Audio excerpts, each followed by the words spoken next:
নমস্কার বন্ধুরা, আজকের রেসিপি গার্লিক পটেটো রিংস। তার জন্য নিয়ে নিয়েছি একটা মিক্সিং বোল।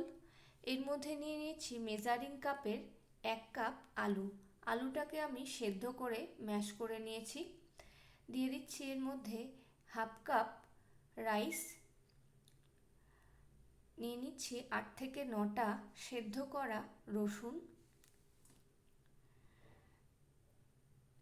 যেই কাপ মেপে আমি আলু নিয়েছিলাম সেই কাপেরই 1.5 কাপ কর্নস্টার্চ, 1 চামচ লবণ আর 1/2 চামচ বেকিং সোডা আর 1 চামচ গোটা জিরে।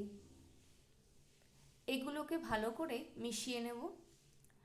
এগুলোকে ভালো করে মিশিয়ে নিতে নিতেই এটা একটা ডোয়ের মতন করে মেখে নেব।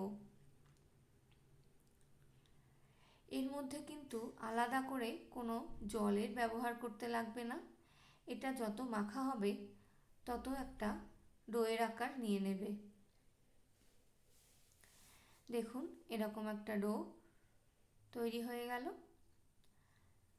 এবার এটা এরকম লম্বা করে নিয়ে এর থেকে ছোট ছোট করে লেচি কেটে নেব। এরকম ছোট ছোট করে লেচিগুলো কাটা হয়ে গেলে এরপরে এরকম হাতে গোল গোল করে লেচিগুলোকে শেপ দিয়ে নিয়ে কোনো গ্লাস বা বাটির দিয়ে এরকম গোল গোল করে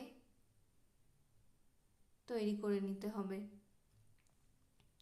এবার এ থেকে কোনো মুটকির সাহায্যে এরকম রিংসগুলোকে তৈরি করে নিতে হবে। এবার একটা ফ্রাইং প্যানে তেল গরম বসিয়ে হাই ফ্লেমে এগুলোকে ভেজে নিতে হবে। এই সময় গ্যাসের ফ্লেমটা কিন্তু অবশ্যই হাই রাখতে হবে, তা না হলে এটা নরম হয়ে যাবে। দেখুন, এরকম লাল হয়ে গেলে এগুলোকে ভেজে তুলে নিলেই একদম তৈরি গার্লিক পটেটো রিংস। টমেটো কেচাপের সাথে কিন্তু একদম জমে যাবে। কতটা মুচমুচে হয়েছে, এটা খেতেও কিন্তু তেমন টেস্টি হয়েছে।